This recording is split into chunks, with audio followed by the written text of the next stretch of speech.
Dozens of activists, including many famous names on board the Gaza-bound flotilla, have been detained as Israeli forces intercepted at least 40 of the boats. And this marks the latest attempt by international activists to break an Israeli blockade and deliver supplies to the Palestinian territory.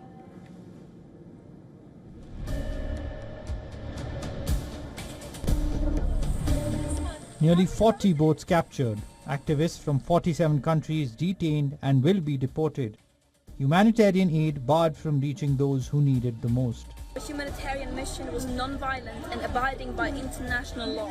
Israel's Gaza offensive takes a whole new turn as the Israeli Navy intercepts at least 40 boats of global Sumud flotilla, leaving just 2 vessels still sailing towards the Palestinian enclave.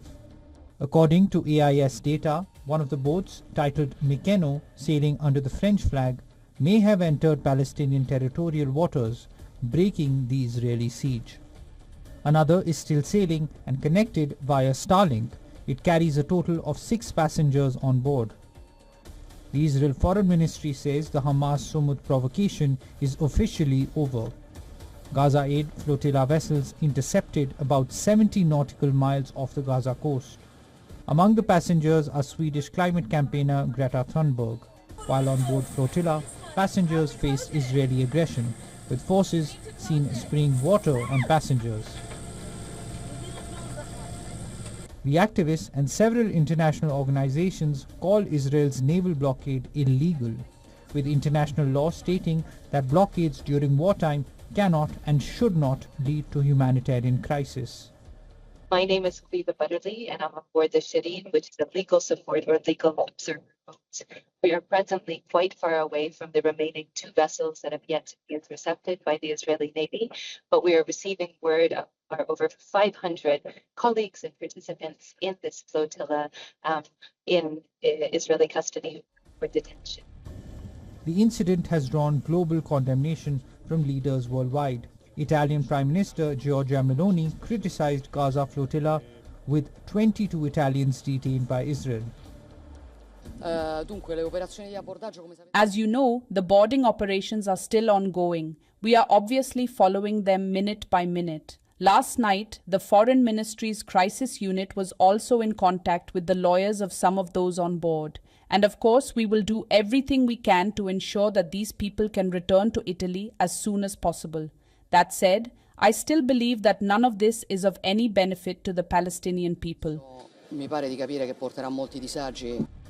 Malaysian Prime Minister Anwar Ibrahim says his country is working to secure their release from Israel. Turkish President Recep Tayyip Erdogan denounces Israel's interception of the global Sumud flotilla. It calls it a brutal act targeting civilians delivering humanitarian aid. I condemn the banditry targeting the global Sumud flotilla, which set out to bring attention to the barbarity in Gaza where children are starving and to bring humanitarian aid to the oppressed Palestinians. South African President Cyril Ramaphosa has also called on Israeli government to release South African abductees, including Nelson Mandela's grandson, Mandla Mandela. Massive protests have erupted across Europe and the Arab world, with hundreds and thousands protesting Israel's interception of Gaza flotilla. Protests also broke out in South Asia's Pakistan, where Israeli forces arrested Pakistani ex-Senator Mushtaq Ahmad for his solidarity to Palestine days after Pakistan backed Trump's Gaza peace plan.